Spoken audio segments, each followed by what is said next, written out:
मैंने जैसा कहा कि गूगल पे सर्च करते हैं तो सबसे भ्रष्ट राज्य मध्य प्रदेश आता है। गूगल पे सर्च करते हैं भ्रष्टाचारी नेताओं की सबसे बड़ी लिस्ट बीजेपी की आती है। तो सीएम राइज स्कूल हो या थाना हो या कलेक्टर हो या तहसील हो या रेवेन्यू विभाग का कोई ऑफिस हो, एक ऑफिस में सारे पत्रकारों को चुनौती देके जा रहा हूँ। माफी मांगते हुए आप सबको चुनौती दे रहा हूँ। अगर एक जगह ऐसी मिल जाए जहाँ बिना पैसे में काम होता हो तो मुझे बुलाना। मैं सार्वजनिक आप सबका सम्मान करूंगा। मतलब करप्शन सर चढ़ के बोल रहा है। ये जो थाने मिलते हैं ये पैसे देते हैं। जो एसपी है उसका काम क्या है? अवैध शराब बिकवाना। एसपी का काम क्या है? जुए सट्टे चलते रहे, रोकना नहीं चाहिए, अन्यथा एसपी कार्रवाई कर देगा टीआई पे। सही है कि गलत? ये बात ये एहसास कराती है कि सीएम राइज स्कूल हो, शिक्षा हो, स्वास्थ्य हो, रेवेन्यू विभाग हो या लोक कल्याणकारी नीतियां हो, सब में करप्शन है।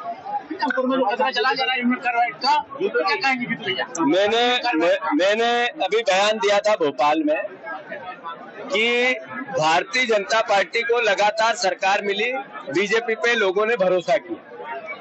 इंदौर की जनता ने उनको लगातार 8 विधायक दिए, सांसद दिए, महापौर दिया, हर तरीके का आशीर्वाद दिया। बीजेपी ने वहां की जनता को जहर दिया। अभी यूनियन कार्बाइड के कचरे को लेकर कोर्ट ने नहीं कहा कि वहीं जलाओ, कोर्ट ने ये कहा ये सरकार का विवेक है। मोहन यादव जी ने कहा कि जीतू पटवारी जी जो बोल रहे हैं झूठ बोल रहे हैं। उन्होंने कहा अभी भोपाल में मेरे बयान के खिलाफ कि मैं जीतू पटवारी और कांग्रेस को माफी मांगना चाहिए जो भोपाल में कांड हुआ था। 25 साल 40 साल पहले जो घटनाक्रम घटा, जो कांड हुआ, जो दोषी था उसको सजा मिलनी थी और कानून के हिसाब से मिलना चाहिए, नहीं तो प्रकृति ने न्याय किया होगा।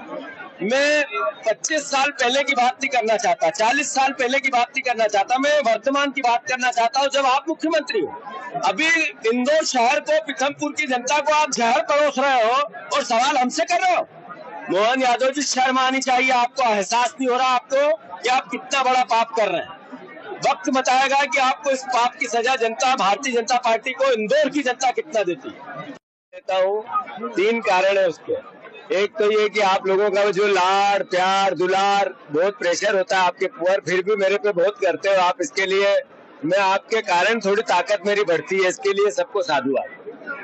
बात यह है कि कांग्रेस को जनता ने 2023 में विपक्ष की भूमिका दी और स्वाभाविक है लोकसभा में भी बीजेपी पे भरोसा किया।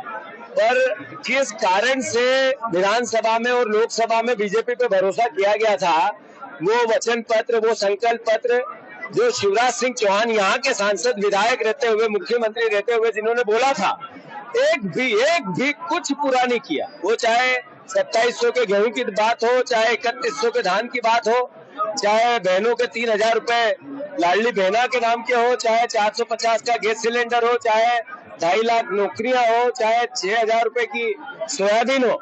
हमने 1 साल में लगातार ये एहसास कराया कि हम विपक्ष की भूमिका निभाना चाहते हैं। लगातार हम सड़क पे है, पार्टी है, विदिशा में भी है। मैं आप लोगों से आग्रह करता हूँ, हम अपना काम ईमानदारी से करना चाहते हैं। पर शिवराज जी ने कल जो इंदौर में बयान दिया, वो बयान क्या था? वो बयान था धोखे देने वाला। वो बयान था कि राजनीति में वोट लेने के लिए कुछ ऐसी बातें करनी पड़ती है जिससे वोट मिले। यानी जो संकल्प पत्र बोला था वो हमने झूठ बोला था। जो हम आज तक झूठ बोल रहे हैं ये लगातार वोट लेने के लिए बोल रहे हैं। अगर देश का एक ऐसा मुख्यमंत्री जिसको 20 साल आशीर्वाद मिला, एक ऐसा सांसद जो विदिशा से बार चुना गया हो, जो देश का कृषि मंत्री हो, किसानों से धोखा करे और वो उस बात को स्वीकार करे, आखिर ये शर्म की बात है इस संसदीय क्षेत्र के लिए या नहीं है? मैं मानता हूँ शिवराज जी को सार्वजनिक माफी मांगनी चाहिए और शिवराज जी को स्वीकार जो किया, वो लाडली बहना के पैसे हो या संकल्प का पूरा वादा, वो 6000 की सोयाबीन हो या 3100 का धान, पूरा कंप्लीट पैसे सरकार को मजबूर करके देना चाहिए। ये धोखा जो किसानों के साथ किया है, जितना आशीर्वाद मिला, उतना प्रतिशत मिला, उससे ज्यादा ये जनता है जैसे सर पर चढ़ाती है वैसे ही उतारती है। तो कांग्रेस अपना दायित्व निभाएगी, शिवराज जी को, भारतीय जनता पार्टी को, मोहन यादव को मजबूर करेगी, लगातार विपक्ष की भूमिका निभाएगी और जैसा आपने कहा, जैसा आपका भाव था कि कांग्रेस को मजबूत करो, आपने ये कहा कि अभी तक बॉडी नहीं हो रही है, इसका मतलब जल्दी से करो और कांग्रेस को काम पे लगाओ, ये आपका बात करने का संदर्भ था। मैं इस बात को स्वीकार करता हूँ।